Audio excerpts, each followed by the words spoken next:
again, I think the American people, they don't like the fact that this party so easily just subverted their own democratic process, while also screaming to the other guy, or screaming about the other guy not upholding democracy. So I got another video I want to play on that. So let's go ahead and get into that video as well. And then we got one more video. This actually is like, I debated on making this number 1 or 2 or higher up on the list, but I think the other two play a more significant role, and you'll see why.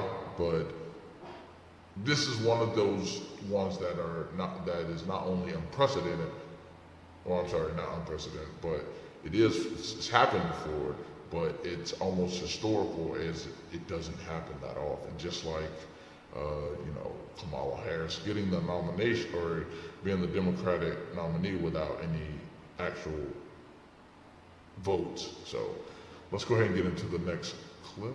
It was only 12 days ago that President Biden made the announcement that he would not continue running for a second term and endorsed Harris. She now becomes the only candidate in half a century to become the nominee without a single primary vote.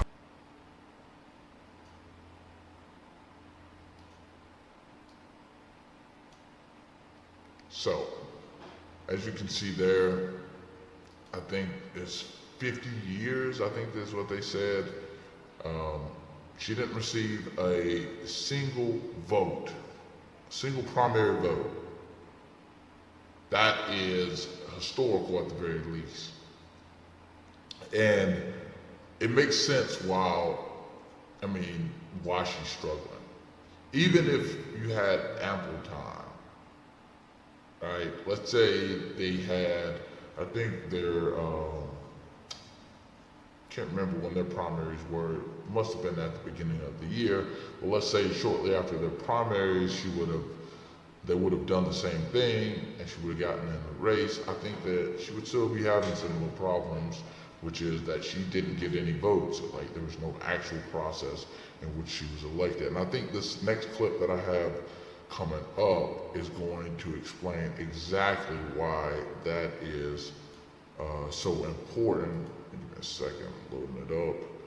And that's going to explain why it's so important. I think, again, like my intro, Kellyanne Conway is going to explain in such an eloquent way that I'm only going to be able to add a few more things to it. But let her explain to you exactly why no democratic process for which Kamala Harris was nominated is actually a negative for her campaign. I think your question is excellent. I'll give you a very short answer. It was an anti-democratic move by the Democrat Party. It's plain and simple.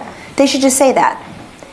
And my earlier point about the value of having competitive primaries, I think, is coming back to hurt Vice President Harris, because she clearly hasn't had to go out there and earn those votes and get slapped around a little bit on primaries and caucuses and debate stages by your competitors, and then you say, whoa, I really need to sharpen up here. I'm about to lose to Bernie Sanders. I'm not a big fan of saying, are you better off than you were 4 years ago? We're in a global pandemic, we had social unrest. But if people want to look at 2019 Trump versus 2019 Harris, that's when she ran for president on her own.